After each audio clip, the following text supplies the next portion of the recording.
the interview and permission for a picture. She poured Willow a bowl of dog food and watched, her mind wandering, while the dog ate her well-deserved meal.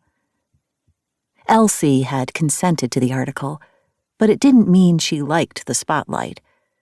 Something in her almost recoiled from the attention.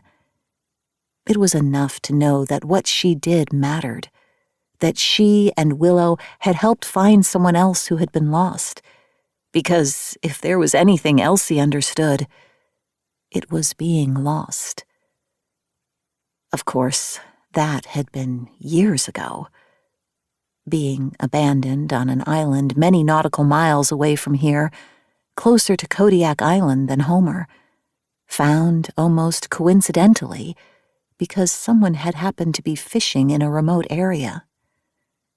By all logic, she should have died when she was 3 years old, wearing her too big purple rain jacket, alone in the Alaskan wilderness.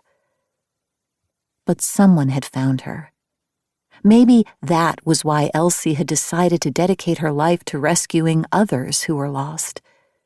She knew, with all that was within her, what that was like.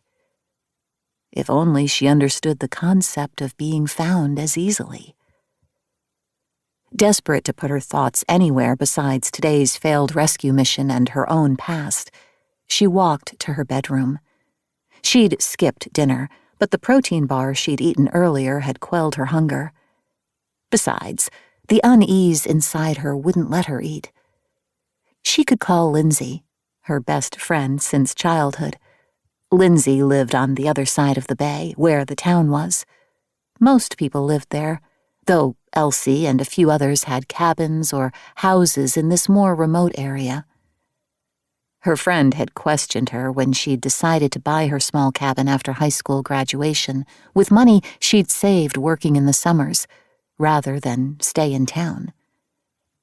Elsie hadn't had a good answer for why she craved the space.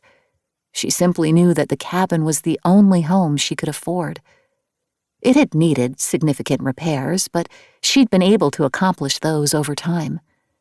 And that ultimately, she felt safer outside, among the tall spruce trees and wilderness, than she did in a town, even a small one.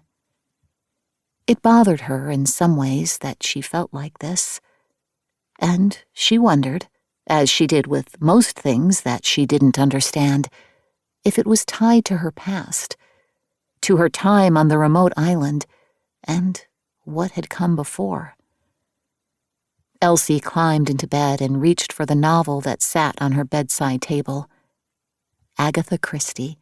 Somehow, an old mystery on a day like today made everything make more sense. Prayer probably would too. She could practically hear Lindsay's voice saying it, not with judgment, but with a smile.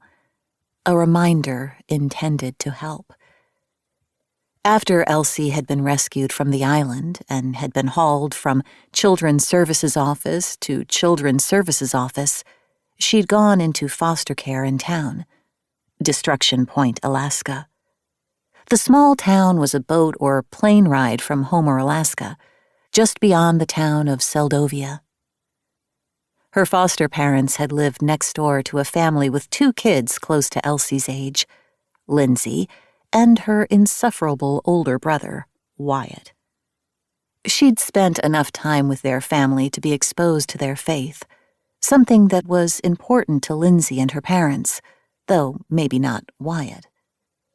Elsie had always tried to be polite about their faith, though she didn't understand it. She knew it concerned her friend, though she couldn't quite understand why. She was respectful of Lindsay's beliefs.